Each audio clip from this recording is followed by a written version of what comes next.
الو. الو. ايه ده كل فلوس دي كلها فلوس؟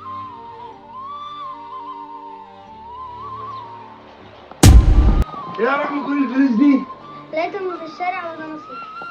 لقيتهم في الشارع ونصيبك؟ اه. يعني دول لقيتهم في الشارع اه. ومن نصيبك. ايوه.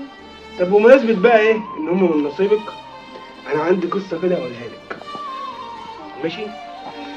مرة راجل ماشي في الشارع قال ايه هيروح عند واحد صاحبه كده، المهم لقى ست كبيرة كفيفة ما بتشوفش، عمالة تلف كده في مكان وفي منطقة وعمالة تدور في حاجات، فهو قال اروح اشوف هي بتعمل ايه، وهو ماشي اتعطرس لقى كيس مليان فلوس، في حوالي بتاع 50,000 60,000 زي ما يكون. المهم قام جاي قايل ايه؟ قام قايل للحاجة يا حاجة انت بتدور على ايه؟ قالت له والله يا ابني كان معايا كيس كان فيه حاجات. معلش ما تدورش معايا، اصل انا ايه ما بشوفش. هو ايه عرف ان الكيس اللي فيه الفلوس بتاع مين؟ بتاع الست. قام جاي قايل لها ايه خلاص انا هاخد نص الفلوس، هو بيقول في نفسه هاخد نص الفلوس واديها النص التاني، امال اللي لقيتهم حقي، دول من نصيبي، دول حقي، انا كده ما سرقتش صح؟ فقام جاي ايه راح للست وقام ايه مديها نص الفلوس، قال لها هو الكيس ده يا امي بتاعك؟ قالت له اه هو ده كيسي. بتدور فيه؟ قالت له يا الحمد لله ده هو ايه؟ قال لها هو كان فيه فلوس يا امي؟ قالت له ايوه. قال لها طب الفلوس دي بتاعت ايه ولا انت جايباها منين؟ عايز يعرف عنده فضول. قالت له انت ما تعرفش ان الفلوس دي جايه بشقه وتعب وراحه فين، وبعت البهايم بتاعتي والارض بتاعتي عشان اعرف الم الفلوس دي. فهو كان عنده فضول يعرف الست دي واخده الفلوس دي رايحه بيها فين. فقام جاي ايه؟ قامت الست بتقول له ايه؟ والله يا ابني انا واخداهم ورايحه بيهم المستشفى عشان ابني عنده السرطان وهيعمل عمليه. هو قام جاي مصدوم كده وباصص، قال يعني انا هبقى سبب في ان واحد يموت؟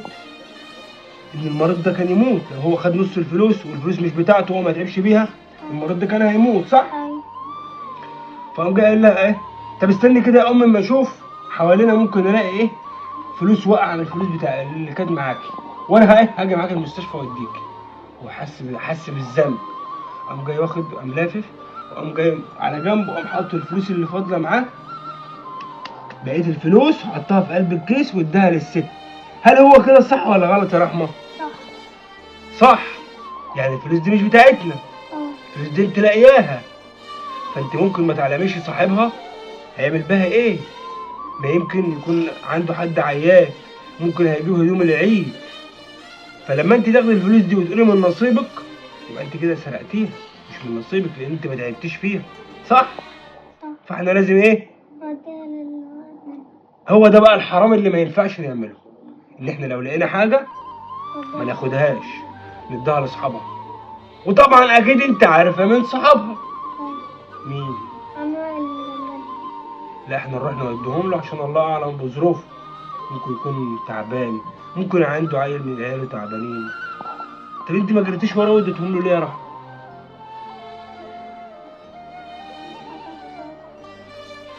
عشان ايه؟ بس هو مش حقنا ما ينفعش صح؟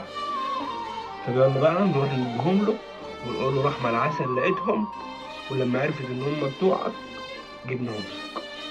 يلا.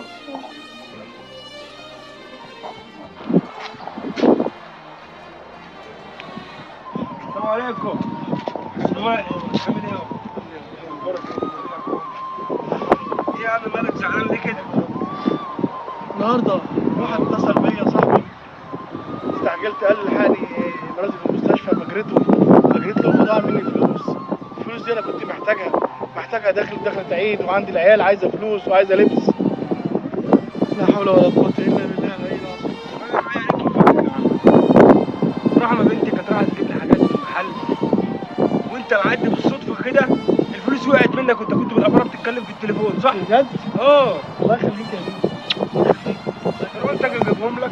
الامانه حلوه الله يخليك والله العظيم. لا بنتنا متربيه. جيتيني في وقت الكلام ده جيتيني في وقت جامد جدا والله العظيم. خد الحمد يا عم لله يا رب.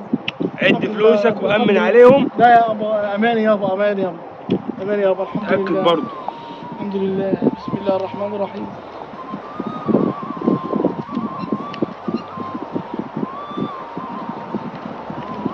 الحمد لله يا رب. الحمد لله.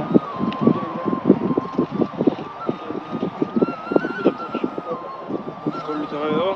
شكرا يا بنتي. ربنا يجعلك كده يا رب، كده دايما كده يا رب من الناس الصالحه على طول، وكل الناس تبقى زيك كده جميله. اللهم صل على النبي. الامانه ترد الهدايا. الحمد لله يا رب. الحمد لله. الحمد لله يا رب. الحمد لله. الحمد لله. يلا بينا. ماشي يا عم وائل. يا باشا.